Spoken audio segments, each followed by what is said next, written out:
Minu nimi on Karina, ma olen Narvast ja ma olen lõpetanud Narva humanitaargümnaasiumi. Hetkel minu hobi on vist minu perekond.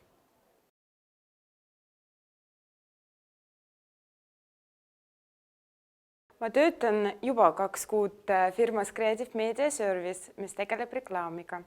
Hetkel kõige rohkem mulle meeldivad mu töökaaslased, mis teevad iga päeva eriliseks.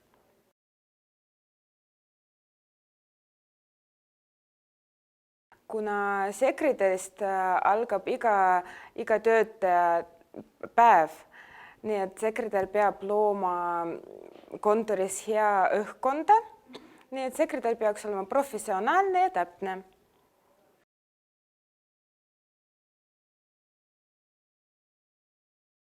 Ma oleksin Post-it, sest tänase päeva jooksul ma olen näinud väga ilusa Post-iti hoidja kassikujuline.